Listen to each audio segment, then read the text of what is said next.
Olá a todos, é com grande satisfação que mais uma vez postamos aqui esse diálogo fraterno, essa conversa fraterna sobre passagens do Evangelho de Jesus de 2000 anos atrás, que tem muito a ver com os nossos dias atuais.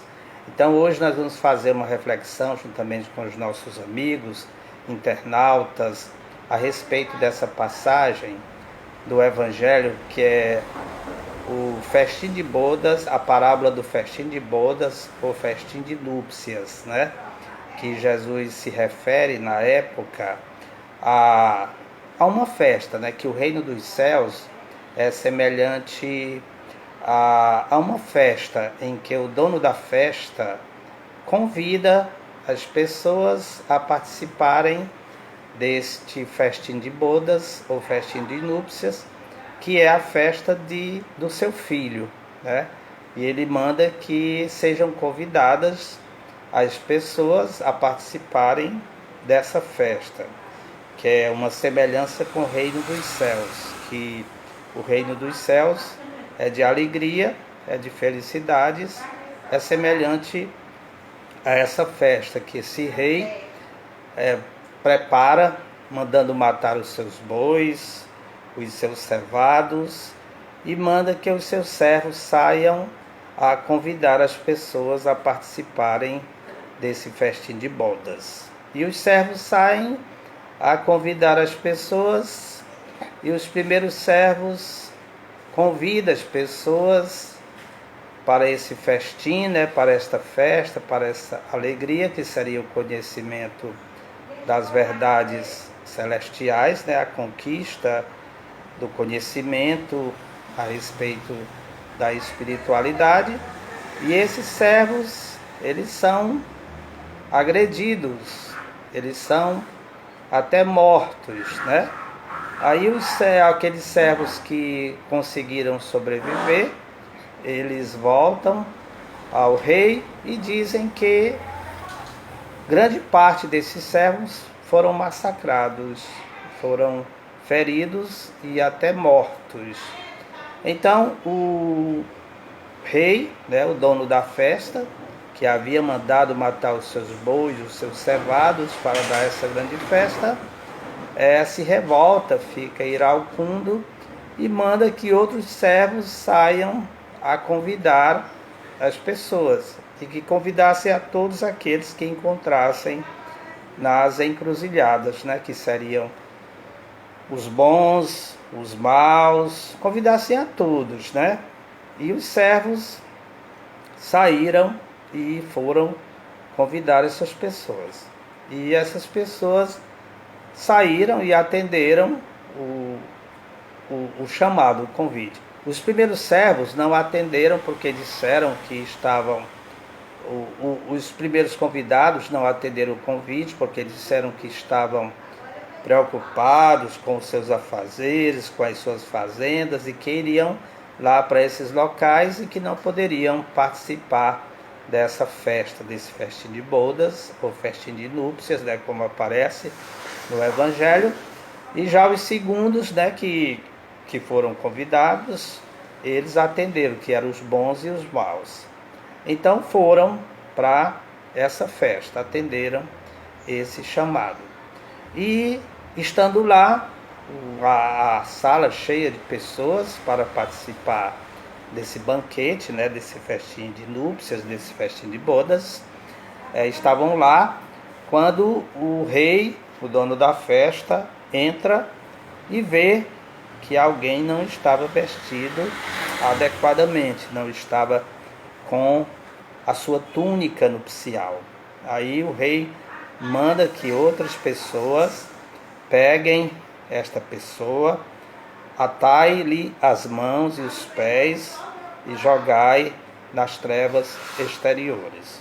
O que significa essa parábola muito bonita, muito bem feita por Jesus, porque ele utilizava na sua didática, na sua pedagogia, parábolas que tinham a ver com a cultura do povo, com a capacidade de entendimento, com o que as pessoas faziam, com as suas ocupações e tudo mais. Então Jesus adequava era um excelente pedagogo que sabia muito bem adequar os seus ensinamentos às pessoas para que elas pudessem entender. Bem, os primeiros convidados para o festim de núpcias foram os hebreus. Os hebreus foram convidados e era um povo que, por natureza, que já tinham sido preparados, né, antes de descerem à terra, porque no banquete diz, aí no convite diz que já tinham sido indicados a receberem o convite, né? Acredita-se que, pela essa passagem, que os hebreus já eram pessoas preparadas para, quando recebessem esse chamado, atenderem. Então eles foram convidados e muitos atenderam, né? Juntamente com Moisés, que era hebreu também, e eram as pessoas que acreditavam num Deus único. Mas muitos distorceram, né? Não participaram, não quiseram participar desse banquete. Outros aceitaram. Mas até então os judeus da época, que eram politeístas, e estes foram que receberam muito mal o convite, né? Porque acreditavam que eles eram um povo escolhido por Deus, né? A posteridade de Abraão seria um povo especial e escolhido por Deus a ser um povo que dominaria todo o planeta. Não entenderam que essa proposta de que a posteridade desse missionário, né, Abraão, seria uma posteridade espiritual, uma conquista de um poder espiritual. Então, Jesus se refere àqueles que mataram os convidados, que mataram os servos que vieram convidar as pessoas, e que distorceram o chamado, o convite, né, para participar desse festim de bodas, desse festim de núpcias, eram os saduceus e os fariseus. Foram aqueles que se encarregaram, através de seitas, de ensinamentos, a distorcer esse convite.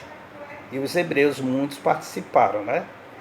E então, o que significa tudo isso? Essa festa, esse convite que sempre é feito às comunidades, às sociedades no passar dos tempos, né? Esses chamados, que também está na passagem, há muitos chamados, mas poucos os escolhidos, né? Que está em São Mateus, capítulo 22, versículo de 1 a 14, né?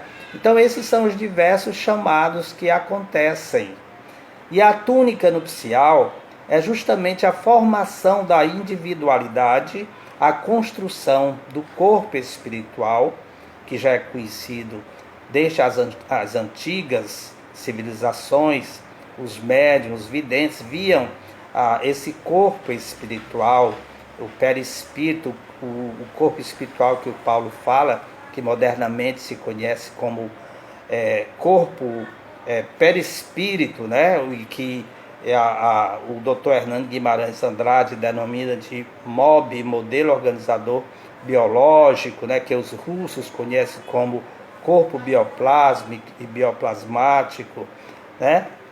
E que as civilizações antigas já conheciam e viam nas pessoas esse corpo que formava a individualidade, que formava a característica espiritual e perispiritual das pessoas, que é justamente essa construção que nós estamos fazendo através dos tempos, através dos chamados, né, do despertar para a evolução espiritual, que nós estamos construindo desde os tempos mais remotos, quando o homem, quando atinge a sua inteligência, a sua racionalidade, como um homem que pensa, como um homem que articula a linguagem, como um homem que fala, que detém a razão, o discernimento, ele já está com esse corpo construído.